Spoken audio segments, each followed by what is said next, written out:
बिस्मिल्लाहिर्रहमानिर्रहीम। अस्सलाम वालेकुम नाज़रीन, आप यूट्यूब चैनल देख रहे हैं। मैं इमरान खान हूँ। कराची में खौफनाक दहशतगर्दी का एक वाक़या हुआ। पहले ये मीडिया पे रिपोर्ट हो रहा था, लेकिन फिर अचानक से पाकिस्तानी मीडिया पे इसकी कवरेज रोक दी गई। जो इब्तदाई तौर पे ख़बर आई और कुछ देर तक इसके टिकर्स चलते रहे, वो ख़बर ये थी कि कराची में यूनिवर्सिटी रोड पे अचानक से गोलियों की और धमाकों की आवाज़ें सुनाई दी हैं और काफ़ी ज़्यादा धमाके हुए, काफ़ी ज़्यादा गोलियाँ चली हैं। लेकिन फिर उसके बाद बिल्कुल खामोशी हो गई। फिर मीडिया ने इसको रिपोर्ट करना बंद कर दिया। तो इंटरनेशनल मीडिया में हमने देखा कि ख़बर एक्चुअली है क्या।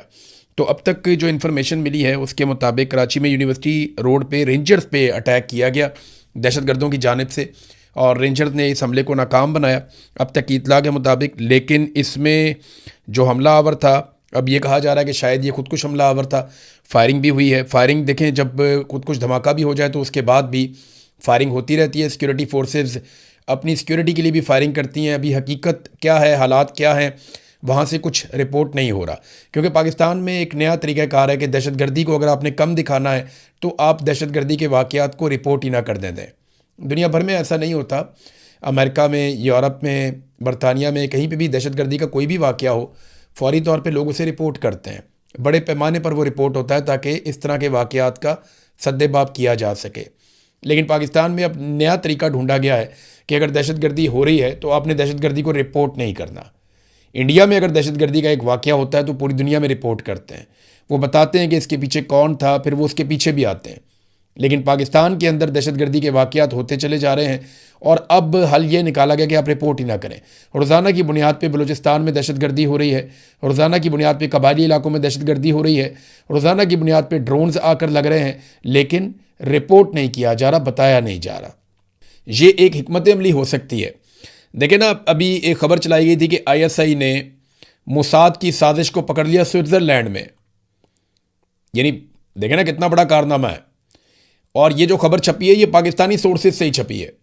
चाहे दुनिया में कहीं पे भी किसी ने छापी है, पाकिस्तानी सोर्सेज से छापी है, जिन्होंने ये दावा किया कि जनाब मोसाद या इसराइल वो आसिम मुनीर को नुकसान पहुंचाना चाहता है। लेकिन पाकिस्तानी सोर्सेज ने एक कहानी सुनाई, जिस तरह माजी में हमेशा एक कहानी बना दी जाती है। तो मोसाद को इन्होंने स्विट्ज़रलैंड में ज़रूर पकड़ लिया, उनकी साजिश पकड़ ली। यहाँ पाकिस्तान में दहशतगर्दी हो रही है, यहाँ नहीं पकड़ सकते। तो मोसाद जैसी एजेंसी को वहाँ स्विट्ज़रलैंड में काबू कर लिया। लेकिन यहाँ पे जो दहशतगर्द हैं, जो पहाड़ों से उतर के आ जाते हैं, कभी कहीं से आ जाते हैं, कभी कोई उनको प्रॉक्सी सपोर्ट मिल रही होती है, तो यहाँ पे पाकिस्तान की इंटेलिजेंस एजेंसियाँ नाकाम हो जाती हैं। चाहे वो बलूचिस्तान में हो, चाहे वो कोयटा में हो, चाहे वो खैबर पख्तूनख्वा में हो, कबायली इलाकों में हो, चाहे वो कराची में हो। पाकिस्तान का सबसे बड़ा शहर है। एक अफसोसनाक वाक़या हुआ है। अब तक जो इंटरनेशनल मीडिया पे इतलात आ रही हैं वो ये कह रहे हैं कि 4 लोग इसमें शहीद हुए हैं। कन्फर्मेशन तो गवर्नमेंट ऑफ पाकिस्तान ही दे सकती है। कोई खबर छपेगी तो हमें पता चलेगा कि हुआ क्या। अब नाजरीन, एक जर्नलिस्ट हैं मुनीब फारूक साहब, उन्होंने एक एतराफ़ किया। एतराफ़ क्या, ये सारे सहाफ़ी जानते हैं इस बात को, लेकिन उन्होंने इस बात को TV के ऊपर कह दिया। ये वो बातें हैं जो हम बड़े लंबे अरसे से बता रहे हैं कि इमरान खान साहब की हुकूमत गिराने की साजिश जनरल बाजवा ने बहुत पहले बना ली थी। और ये किस तरीके से होता रहा, मैं आज आपको सारा खेल बता देता हूँ। तो मुनीब फारूक साहब ने, क्योंकि वो शहबाज शरीफ की हुकूमत को थोड़ा सा सपोर्ट कर रहे थे, तो उन्होंने ये कहा कि नहीं नहीं, इमरान खान के दौर में जैसे हमें ताकतवर लोगों ने बुलाकर कहा कि आप इमरान खान की धुलाई कर सकते हैं, हमें आप हमारे ऊपर कोई मलबा नहीं आना चाहिए, लेकिन अभी हमें कुछ भी नहीं, इस तरह का हुक्म जारी नहीं किया गया। यानी अभी हमें इजाज़त नहीं मिली कि मौजूदा हुकूमत के ऊपर तनकीद करें। तो मैं आपको थोड़ा याद दिलाता हूँ कि इमरान खान साहब की जब हुकूमत बनी थी ना, तो इमरान खान साहब ने अपनी मर्ज़ी की कैबिनेट बनाने की कोशिश की। तो थोड़े ही अरसे के बाद मिलिट्री एस्टेब्लिशमेंट ने अपने बंदे एडजस्ट करने थे, तो इन्होंने मीडिया के ज़रिए से इमरान खान के ऊपर बदतरीन तनकीद करवाना शुरू कर दी और बाकायदा इन्होंने तनकीद करवा के अपने बंदे इंजेक्ट करवा लिए। इमरान खान साहब की गलती थी हुकूमत लेना, उन्हें एक लूली लंगड़ी हुकूमत लेनी नहीं चाहिए थी। बाद में उन्होंने कहा कि ये मेरे से गलती हुई, और उस हुकूमत को चलाने के लिए उन्हें मिलिट्री एस्टेब्लिशमेंट के साथ ना सिर्फ समझौता करना पड़ा, बल्कि बाद औक़ात उनकी मदद भी मांगनी पड़ी। और ये सारा अब सारी दुनिया जानती है। अब इमरान खान साहब के ऊपर आप इसलिए ज़्यादा ब्लेम नहीं कर सकते कि उन्होंने अपनी गलती को खुद तस्लीम कर लिया। वो नवाज शरीफ की तरह तो नहीं है जो कभी मानता ही नहीं है कि मेरे से कुछ गलत हुआ, या वो जरदारी की तरह तो नहीं है जो ये कहने के लिए तैयार ही नहीं है कि मेरे से कभी कोई गलती हुई। वो ये नहीं मानते। बहरहाल इन्होंने एतराफ़ किया कि जनाब उस वक्त फ़ौज ने हमें कहा था कि हमें कुछ ना कहा जाए, और जो आप करना चाहते हैं वो इमरान खान की हुकूमत के साथ आप करें। तो नाज़रीन, इमरान खान साहब की हुकूमत बहुत पहले गिर जानी थी। जनरल बाजवा ने पहला दबाव बनाया काबीना में अपने बंदे डालने के लिए, दूसरा दबाव बनाया उसने अपनी एक्सटेंशन के लिए कि मुझे एक्सटेंशन चाहिए। बाजवा ने पीपल्स पार्टी को, पीएमएलएन को और पीटीआई को सबको चक्कर दिया कि मुझे एक्सटेंशन दे दे, मैं आपके लिए ये करूंगा, आपके लिए ये करूंगा, आपके लिए ये करूंगा, और एक्सटेंशन लेके बैठ गया। नवाज शरीफ को उसके बदले में पाकिस्तान से बाहर जाने का मौका मिल गया। जरदारी साहब जो हैं उनको थोड़ा सा अपना रिलीफ मिल गया, और इमरान खान साहब जो हैं उन्हें लगा कि दबाव कुछ थोड़ा सा यहाँ से कम हो जाएगा। लेकिन हुआ क्या, जनरल बाजवा की एक्सटेंशन इमरान खान साहब ने अपनी एक बड़ी सियासी गलती करार दी बाद में। अब रिजीम चेंज ऑपरेशन होना था 2020 में, ये जनरल बाजवा ने इनको वादा किया हुआ था। लेकिन हुआ क्या, 2020 में आ जाता है कोरोना वायरस। जब कोरोना वायरस आया तो फौज ने मुड़ के देखा तो सियासतदानों ने हाथ ही नहीं पकड़ाया। इन सबको लग रहा था हम मरने वाले हैं। कोरोना वायरस में आपको पता है रोजाना कोई ना कोई आदमी मर जाता था, बड़े बड़े दुनिया के लोग मारे जा रहे थे। तो इतने लोग दुनिया में मर रहे थे कि ये सारे मौत से तो बहुत डरते हैं। जिस आदमी ने करप्शन से पैसा बनाया हुआ हो, बहुत सारा पैसा इकट्ठा किया हुआ, अपने कई बड़े आदमों में कारोबार को फैलाया हुआ हो, वो आदमी कभी मरना चाहेगा? तो ये मरना नहीं चाहते थे, ये लोग सारे दौड़ गए। अच्छा, उस वक्त भी पाकिस्तान की मिलिट्री एस्टेब्लिशमेंट सहाफ़ियों को बुला बुलाकर एक बात कहती थी, और वो सहाफ़ी जाके जब इमरान खान साहब को मिलते थे वो तब ये बात इमरान खान साहब के सामने करते थे कि आप लॉकडाउन क्यों नहीं लगाते। एस्टेब्लिशमेंट ने हर जगह पे सहाफ़ियों को यह कहा कि आप जाकर इमरान खान पे दबाव डालें, हर बंदे को यह कहा कि आप इमरान खान पे दबाव डालें। याद है बिलावल कितना चीखता था, बाकी लोग कितना चीखते थे कि आप लॉकडाउन क्यों नहीं लगा रहे। ये सब चाहते थे इमरान खान लॉकडाउन लगा दे, जैसे इंडिया में बंदे मर रहे हैं पाकिस्तान में भी वैसे ही लोग मरना शुरू हो जाएं। इमरान खान ने इनकार कर दिया, उसने फौज की बात नहीं सुनी। उसने कोरोना वायरस को अपने तरीके से निपटा और एक स्मार्ट लॉकडाउन की एक टर्मिनोलॉजी लाया। पूरी दुनिया ने तारीफ की, इमरान खान ने कमाल काम कर दिया। और कोरोना वायरस से लड़ने में इमरान खान से बेहतर कोई नहीं, पूरी दुनिया के अंदर यह साबित हुआ। टॉप 3 ममालिक की कैटेगरी में पाकिस्तान आया था पहली मरतबा। शानदार पाकिस्तान ने कोरोना वायरस को मैनेज किया। अब जैसे ही कोरोना वायरस खत्म होता है तो दोबारा से इन्होंने प्लान कर लिया कि रिजीम चेंज ऑपरेशन जो पेंडिंग है वो अब हमें करना चाहिए। जनरल बाजवा को एक और एक्सटेंशन चाहिए थी, उस एक्सटेंशन के लिए उससे वादा कर लिया पीएमएलएन ने, पीपल्स पार्टी ने, बाकी सारों ने, कि जनाब आप रिजीम चेंज ऑपरेशन करें, हम आपको एक्सटेंशन करवा के देते हैं। फिर इमरान खान साहब को रूस के दौरे पर भेजा गया, और जब इमरान खान साहब रूस के दौरे पर गए तो उसी चीज़ को बहाना बनाकर अमेरिका के अंदर एक लॉबिंग की गई। वो लॉबिंग सरकारी पैसे से हुई थी, उसके ऊपर एक अलग पूरा वीलॉग भी हो सकता है, और जनरल बाजवा उसके पीछे थे। तो इमरान खान की हुकूमत के पीछे इमरान खान का ही सरकारी पैसा इस्तेमाल हो रहा था और लॉबिंग हो रही थी इमरान खान के खिलाफ और जनरल बाजवा के हक में। फिर अमेरिका से एक साइफर आ गया जो जनरल बाजवा को मिल गया। वो साइफर दिखा के जनरल बाजवा ने सारे जर्नलों को सीधा कर दिया कि जनाब अब अमेरिका बहादुरों ने कह दिया, अब इमरान खान की हुकूमत हमें गिरानी पड़ेगी, कोई चूं भी ना करे। और फिर इस तरह उन्हें फ्री हैंड मिल गया। फिर उन्होंने जो कुछ पाकिस्तान में किया वो आपके सामने। ये हो गया रिजीम चेंज ऑपरेशन मुकम्मल। तो जो हमने आपको कहा, जो हमने आपको बताया, अब वो साबित हो रहा है। इनके अपने लोग बता रहे हैं, कभी किसी वजह से, कभी किसी वजह से, कोरोना वायरस की वजह से लेट हो गया। 2021 में मुझे अच्छी तरह याद है, जनरल बाबर इफ्तिखार जो हैं, ये अभी पता नहीं कहाँ होते हैं आजकल, इससे पहले ये डीजी आईएसपीआर में थे, तो ये डीजी थे आईएसपीआर के। तो ये एक दिन लाहौर में सहाफ़ियों को मिलने आए, तो इन्होंने तब भी सहाफ़ियों से ये कहा, 2021 की बात है गालिबन, मैं वहाँ था और बहुत सारे सहाफ़ी थे। मुझे हैरत हुई कि वहाँ पे 90% उन सहाफ़ियों को बुलाया गया उस मीटिंग में जो नवाज शरीफ के बहुत करीबी थे, और जो लोग इमरान खान से शदीद नफरत करते थे, उन सहाफ़ियों को इकट्ठा किया इन्होंने। और उन्हें इन्होंने कहा कि जनाब आप तुन के हुकूमत के ऊपर तनकीद करें, आप जो मर्जी करें, हम आपको बिल्कुल कोई किसी किस्म का हमारा एतराज़ नहीं है, आप दबाएं इमरान खान के ऊपर, एक्सीलेटर पे पाँव रखें, लेकिन हमें आपने बचाना है, हमें आपने बाहर रखना है। ये जो कर रही है हुकूमत कर रही है। ये सारा कुछ उन्होंने इमरान खान के खाते में डाला। 1-2 तल्ख सवालात भी हुए वहाँ पे, और उसके बाद इन्होंने मीटिंग ख़त्म कर दी। तो ये पूरा एक खेल था जो खेला गया था। अब आहिस्ता आहिस्ता खुल रहा है, चीज़ें आहिस्ता आहिस्ता आपके सामने आएगी। इमरान खान एक बात कहते हैं ना, अल्लाह अल हक है, सच का खुदा है, तो जो सच है वो सामने आ ही जाता है। तो अब देखें ये सच आपके सामने किस तरीके से आ रहा है। नाज़रीन, 5 अगस्त को एक एहतजाज करना था पाकिस्तान तहरीक-ए इंसाफ ने, और ये डिस्कशन पाकिस्तान तहरीक-ए इंसाफ के अंदर चल रही थी, लेकिन फिर एकदम खामोशी हो गई। मुल्क गिर एहतजाज के बारे में कोई प्लानिंग की जा रही थी। मैंने ये सुना 1-2 सोर्सेज से कि 5 अगस्त को इमरान खान साहब को 3 साल मुकम्मल हो जाएंगे। तो इस पर पाकिस्तान तहरीक-ए इंसाफ कोई बहुत बड़ी हिकमत अमली बना रही है। अगर तहरीक-ए इंसाफ से किए हुए वादे पूरे ना किए गए, या जो यकीन दहानियाँ करवाई गई थी कि बजट हो जाने दें, उसके बाद ये करेंगे वो करेंगे, आप ये बात मान लें तो हम ये करेंगे, आप वो बात मान लें तो हम वो करेंगे। गिलगित बल्तिस्तान की हुकूमत भी प्लेट में रख के दे दी गई, कश्मीर के अंदर भी जो मांगा गया वो दे दिया गया। तो अब इमरान खान साहब के हवाले से अगर पाकिस्तान तहरीक इंसाफ के मुतालबात या चीज़ें पूरी नहीं होती तो फिर 5 अगस्त को इन्होंने एक मुल्क गिर बड़े एहतजाज का ऐलान किया था, लेकिन अचानक से बिल्कुल खामोशी हो गई। दो वजूहत हो सकती हैं, या तो पाकिस्तान तहरीक इंसाफ के कोई मामला एस्टेब्लिशमेंट के साथ तय पा गए हैं जिसकी वजह से उन्हें खामोश रहने का कहा गया, वो खामोश हो गए, या फिर उन्हें लगता है कि हमें मिन्नत तरलई करते रहना है और एहतजाज की सियासत नहीं करनी, किसी ने इनको मना कर दिया तो इन्होंने उसके ऊपर बात करना ही बंद कर दिया है कि 5 अगस्त का एहतजाज कैसे होगा, क्यों होगा। देखिए, अगर तो ये एक मोमेंटम बनाकर चलेंगे ना, 1.5 महीना इसके पीछे लगाएंगे, रोज़ाना की बुनियाद पे बिल्टअप करेंगे और फिर एहतजाज करेंगे, तो फिर बहुत बड़ा एहतजाज होगा। लेकिन अगर यही ये जुलाई के आखिरी हफ्ते में अनाउंस कर रहे होंगे कि 5 अगस्त को हम एहतजाज करने जा रहे हैं, फिर कोई एहतजाज नहीं होगा, फिर उसको डिफ्यूज़ करना बड़ा आसान होगा मिलिट्री एस्टेब्लिशमेंट के लिए। बहरहाल पाकिस्तान तहरीक इंसाफ ने अभी कोई अनाउंस नहीं किया। इमरान खान साहब और बुशरा बीबी के हवाले से 2 केसेस हैं। एक बुशरा बीबी की फैमिली ने केस किया और एक इमरान खान साहब की बहन अलीमा खानम ने केस किया। ये केस के बारे में मैंने आपको पिछले वीडियो में बताया था। अब ये केस मुकर्रर कर दिया गया है कल के दिन के लिए, पीर के दिन के लिए।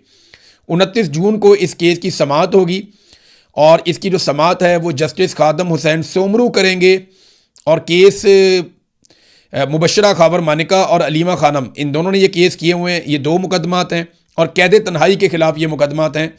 तो अब देखते हैं कि इसके ऊपर क्या होगा। इसके ऊपर ये होगा कि वो जेलर आ जाएगा, वो आकर कहेगा कि जनाब अब इमरान खान की और बुशरा बीबी की मुलाकात करवा देते हैं हफ्ते में 1 दफ़ा, और जनाब हमने 1 दफ़ा ये किया था, 1 दफ़ा वो किया था, कोई कहते तन्हाई नहीं है। तो ये इस किस्म की आगे कहानियाँ सुना देंगे। लेकिन याद रखें कि जितने सियासतदान हैं ये सारे याद रखें कि जो एग्जाम्पल सेट हो रही है ना, ये इनके ऊपर भी आएगी। ये जितने मिलिट्री एस्टेब्लिशमेंट के अंदर बंदे बैठे हुए हैं ना चौड़े होके, इनको लगता है कुछ भी नहीं होना। कल को अगर ये लोग काबू हो गए तो इनके साथ भी यही होगा, कोई इससे बचेगा नहीं। जो नफरत आपने फैला दी है ना, कौम तैयार बैठी हुई है जूतियां हाथ में पकड़ के, और कौम ने छोड़ना किसी को भी नहीं है। ये मैं अच्छी तरह जानता हूं और एक वक्त आएगा कि आप सारे आगे लग के भाग रहे होंगे। हालात ये हो गए हैं कि पाकिस्तान का मीडिया खबर दिखाता है। ये मैं देख रहा था जियो न्यूज़ के ऊपर, 1-2 और चैनल्स के ऊपर, और हेडलाइंस चल रही थी, ब्रेकिंग न्यूज़ चलाई जा रही थी। खबर क्या दिखाई जा रही थी कि जनेवा में कश्मीरी इकट्ठे हुए और उन्होंने भारत के खिलाफ एहतजाज किया कि भारत मकबूजा कश्मीर में जुल्म कर रहा है, हक के खुद इरादियत नहीं दे रहा, अक़वाम मुत्तहिदा की करारदादों के मुताबिक मामला हल नहीं हो रहा। और जनेवा में अक़वाम मुत्तहिदा के दफ्तर के बाहर एहतजाज किया कश्मीरियों ने। मैंने गिना तो टोटल 12 कश्मीरी थे। 12 कश्मीरी इकट्ठे हुए और उन्होंने इंडिया के खिलाफ एहतजाज किया कि मकबूजा कश्मीर में इंडिया जुल्म कर रहा है। इधर 12,000 कश्मीरी निकलते हैं और वो एहतजाज करते हैं और पाकिस्तान का मीडिया नहीं दिखाता।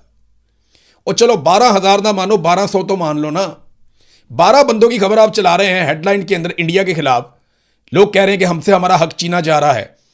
तो इधर जो पाकिस्तान में आज़ाद कश्मीर में हक छीना जा रहा है, चलो 12,000 ना माने, 1200 बंदा माने आप, इतनी बड़ी तादाद में कश्मीरी निकलते हैं, खबर ही नहीं चलती कि ओवरसीज कश्मीरी एहतजाज कर रहे हैं। वो कश्मीरी कहते हैं पाकिस्तानी मीडिया में कवर ही ना करे, वो आते हैं, वो कहते हैं जाओ यार यहाँ से, तुमने खबर चलानी ही नहीं। इंटरनेशनल मीडिया पे चलती है, पाकिस्तानी मीडिया पे चलती ही नहीं। तो ये जो चीज़ें अब की जा रही हैं ना, ये कश्मीरी याद रखेंगे, इसको भूलेंगे नहीं। पहली मरतबा ऐसा हुआ है कि खुराक की तरसील को बतौर हथियार इस्तेमाल किया जा रहा है। ऐसा पाकिस्तान में नहीं होता था।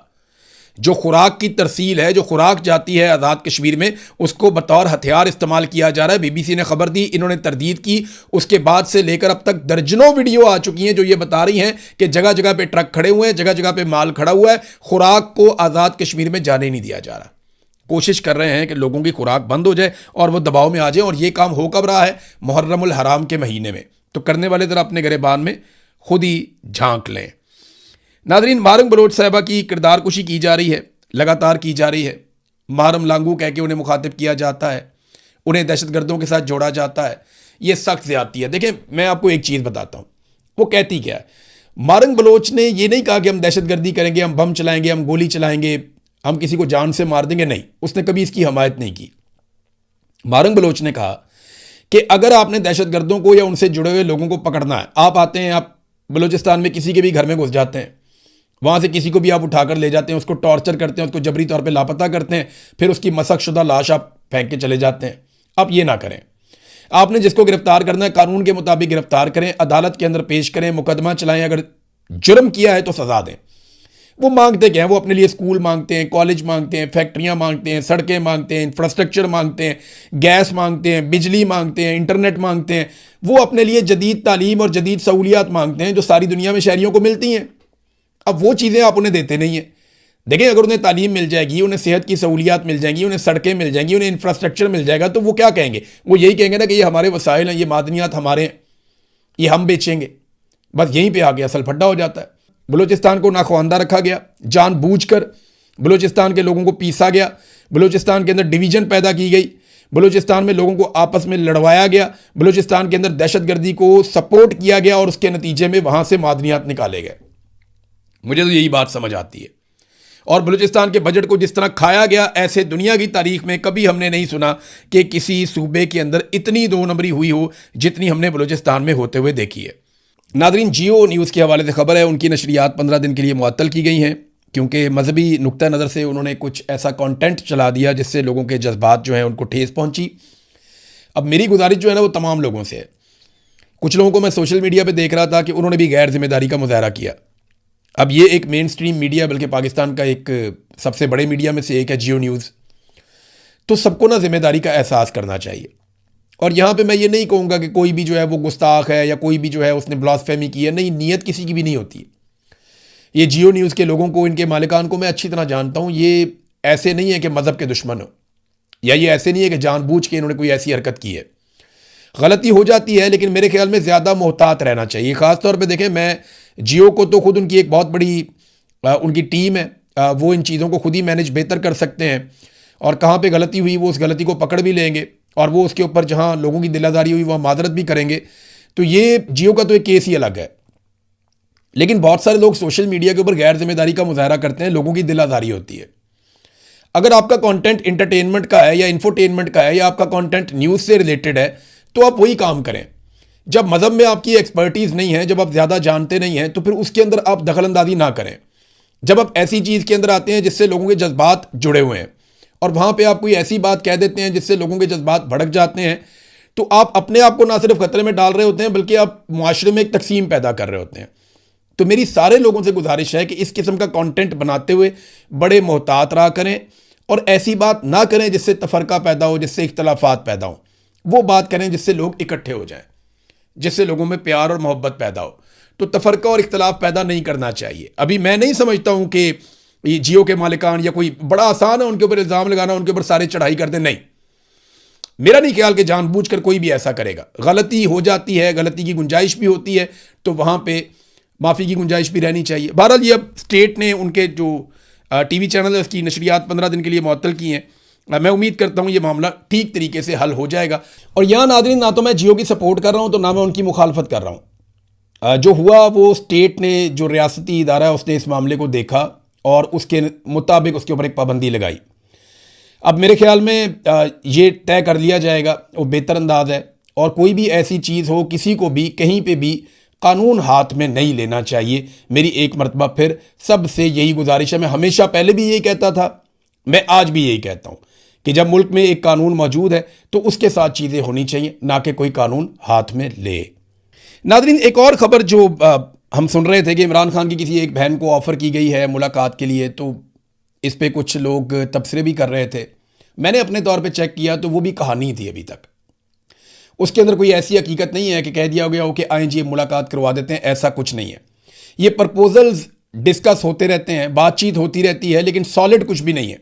ग्राउंड के ऊपर ऐसी कोई सॉलिड ऑफर मौजूद नहीं थी। अब कुछ लोग कह रहे थे कि मंगल वाले दिन इस मरतबा मुलाकात हो जाएगी, तो मंगल जो है वो परसों आ जाएगा, पता चल जाएगा मुलाकात होती है या नहीं होती। साबिक FIA के ऑफिसर है साजिद मुस्तफ़ा बाजवा, उन्होंने ना ये बताया कि 145 के करीब IPPs का उन्होंने डाटा, या जो उनके पावर प्लांट्स हैं उनको उन्होंने चेक किया था। और वो ये कहते हैं उनमें से 87 प्लांट्स ऐसे थे जिसमें नवाज शरीफ और शाहिद खाकान अब्बासी के दौर में लगे थे। आप अंदाज़ा करें कितनी तबाही फेरी है नवाज शरीफ ने अपने उस दौर में। ऐसे प्लांट्स शुरू किए और ऐसे मंसूबों को पाइपलाइन में डाल दिया जो शाहिद खाकान अब्बासी के दौर में भी पूरे होते रहे। अब्बासी साहब भी उसके अंदर शामिल थे। और आज पूरी कौम उसकी कीमत यूँ चुका रही है कि आप 1 यूनिट बिजली इस्तेमाल करते हैं और 4 यूनिट बिजली का आप पैसा देते हैं। और ना सिर्फ 4 यूनिट का पैसा देते हैं, बल्कि वो यूनिट भी आप 4 गुना महंगा खरीदते हैं। यानी 15 रुपये वाला यूनिट आप 50 रुपये का लेते हैं, और जब आप 1 यूनिट 50 रुपये का लेते हैं तो आप एक्चुअली 3 यूनिट के इजाफी पैसे भी देते हैं। यानी वो आपसे 200 रुपया लेते हैं, क्योंकि कैपेसिटी पेमेंट भी तो आप इन्हें जमा करवानी है, वो तो किसी और ने नहीं देनी। अब तक के लिए इतने, अपना ख्याल रखिएगा, अपने इस चैनल का भी। अल्लाह हाफ़िज़।